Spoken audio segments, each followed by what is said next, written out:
Welcome back. Today on the show, we are joined by Demetrios Bradshaw, CEO of Aeras Aviation, a global asset management company specializing in end-of-life aircraft engines and aftermarket solutions.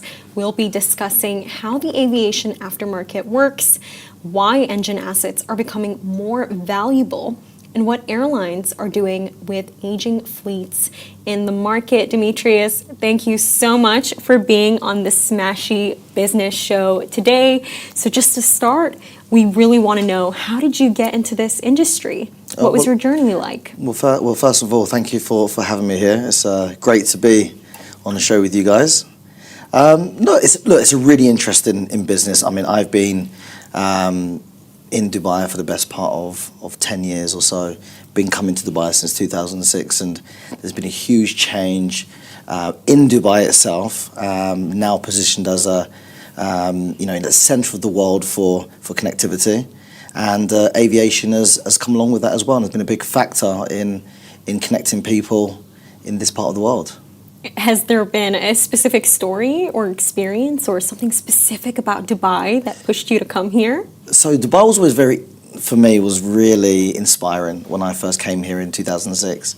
And I've been in the industry since 2011, and coming backwards and forwards from the UK to Dubai, I saw this potential, and I then relocated here in 2016, started my business in 2017.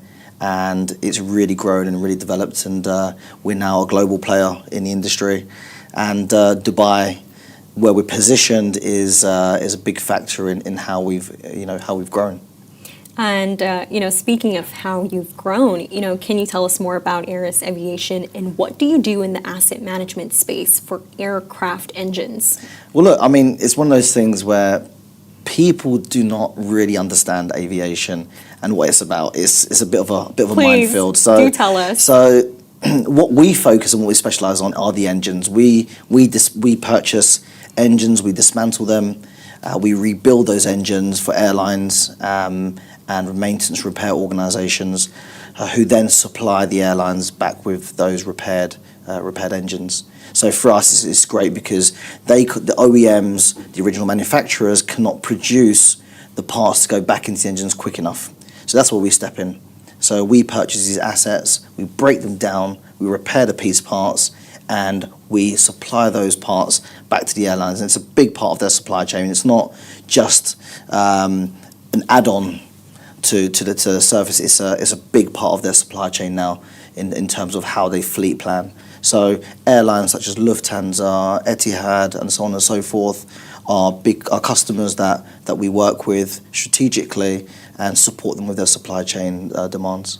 And what specific engine platforms do you cover, and what makes these particular models significant? Yeah.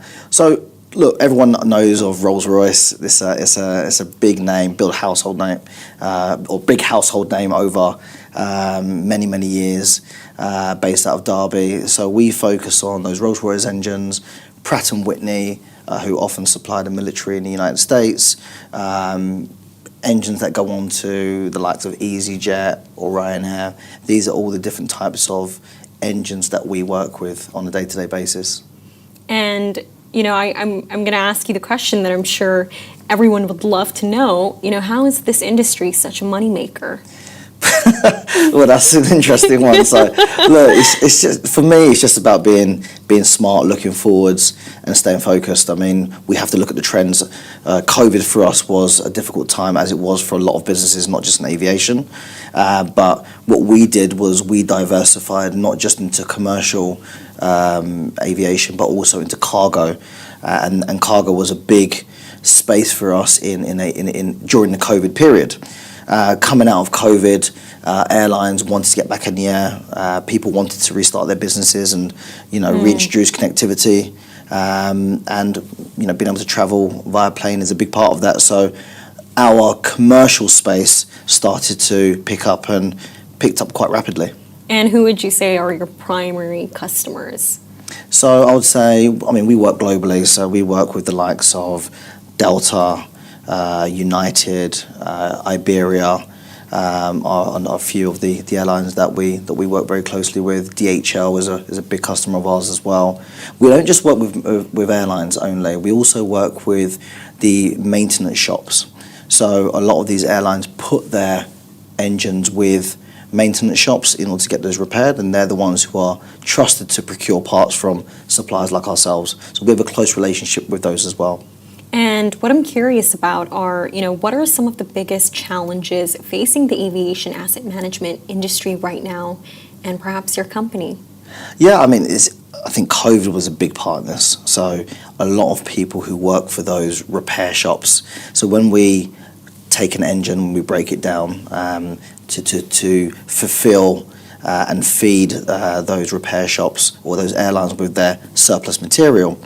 During COVID, a lot of those skilled technicians lost their jobs, and that was a very, very difficult time for individuals in our space, namely those mechanics and engineers who repair those parts.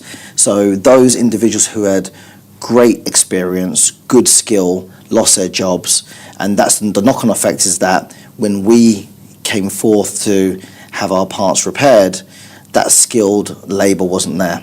So parts took a longer time to repair those parts. The repair shops didn't have the manpower to repair those parts quick enough, so we can get those back to our customers to put onto their aircrafts and engines. And, I think especially with it being the new year right now, there's a lot of loud news around, mass layoffs and, a lot of restructurings in companies. What I want to know about the company is, how do you manage that? How do you prevent that? What kind of, governance, ethical structures do you have in the place for the company to flourish? And do you think it's important? Yeah, absolutely. So look, I mean, we looked at our growth strategy. I mean, we always look at it on a 5-year structure. Where do we want to be in 5 years, and how do we get there in terms of numbers, and also having a foundation that allows us to grow. So we completely restructured our organisation by implementing a new 50,000 square foot warehouse in the United States, where we have a new team, a stronger team. We also have a technical division out of Cardiff in Wales, which is just very close to the GE facility. GE is a huge player in the aviation space, so we strategically position ourselves there as well. We have a strong team in Cardiff in Wales and also in Dubai, and part of that restructure was about how do we lay the groundwork, how do we put the right foundations in place that allows us to grow over the next 5 years and achieve the goals that we want to achieve. I think the kind of massive scale that you guys operate at is pretty impressive. And what I'd like to know is, how do you believe the market is going to evolve? And, would you say that you operate differently in these markets because, there's different cultural contexts to take in place? How is that process usually like? Yeah, look, I mean, for example, at the moment, Asia is a extremely fast-growing market, and different processes, different structures. I think they say that by 2030, Asia may equal or possibly surpass that of the United States. The United States is the biggest market in the world for aviation. So, we are geographically in a great location, and what we are doing is we are trying to ensure that we can put the right foundations in both Asia and also in the US to ensure that we can grow. Yes, cultural differences are play a part, but aviation is about connectivity, bringing people together. And the great thing about us is that we have been dealing in these markets for many, many years. We've got strong relationships. We've got strong, relationships with those individuals in the different markets. So for us, it's about bringing people together. Spending lots of time in these locations, in these diverse communities, and building our business. And sorry, you just said a really interesting point there. Why do you think it's going to surpass the US? Well, look, I mean, Asia is a very interesting place in terms of assets, the amount of people, the amount of the continent is so huge. The Asia Pacific region is massive. They are doing more and more a lot faster than the rest of the world at the moment. So travel is essential.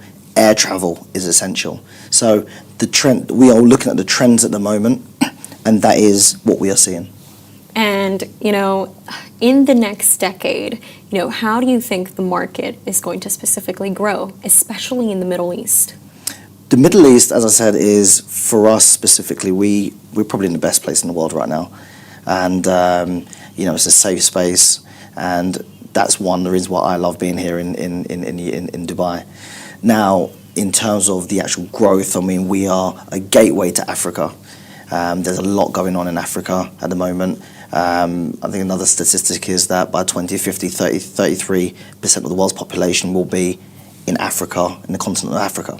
So when you look at the way things are changing, if you look at the gateway to Asia from the US, from the gateway to Asia from the UK or from Europe, it all comes through the Middle East. So it's a very important and strategic hub for us in a growing business, but also for people, every day. And, is there a specific country that the country is eyeing to expand into right now? Not necessarily. I think we are in terms of the Asian market, we are laying some roots down in Australia. It's a key market for us as well to get to connect into Asia. But we are expanding our footprint at the moment in the US quite heavily. We are a Middle East-based company, but for us, growing that US market is key for us. It's important for us to ensure we've got access to capital markets, but more importantly, for us having our warehouse to ensure quality is at the forefront of what we do. And there's just the topic of AI that I'd just like to touch up on because, we've seen how it's just been completely revolutionary. How would you say artificial intelligence has impacted the industry in your business? Yeah, look, I think this is one of the key topics at the World Economic Forum in Davos about Abu Dhabi being being the forefront of AI. Which is great. I'm very pleased that we're in a place that treats it as such. Now, in terms of aviation, we are starting to implement our own AI technologies within our business for the supply chain. It's important that we have these systems in place to carry forward. We need to respond quicker to fleet planning demands from our airlines, and that's one of the things that we've implemented within our own company. And for the final question, before we wrap up the show, what would you say is your final message to the Smashi Business audience? I would say that travel, the world is getting smaller. It's become a smaller place, and we are working very, very hard with the OEMs and the airlines to ensure that when you travel, you are safe. Quality is at the forefront of everything that we do. It's a big industry. It's a safe industry, and we're working harder every day to ensure that we keep you guys safe when you fly. Well said. Thank you so much for being on the show today.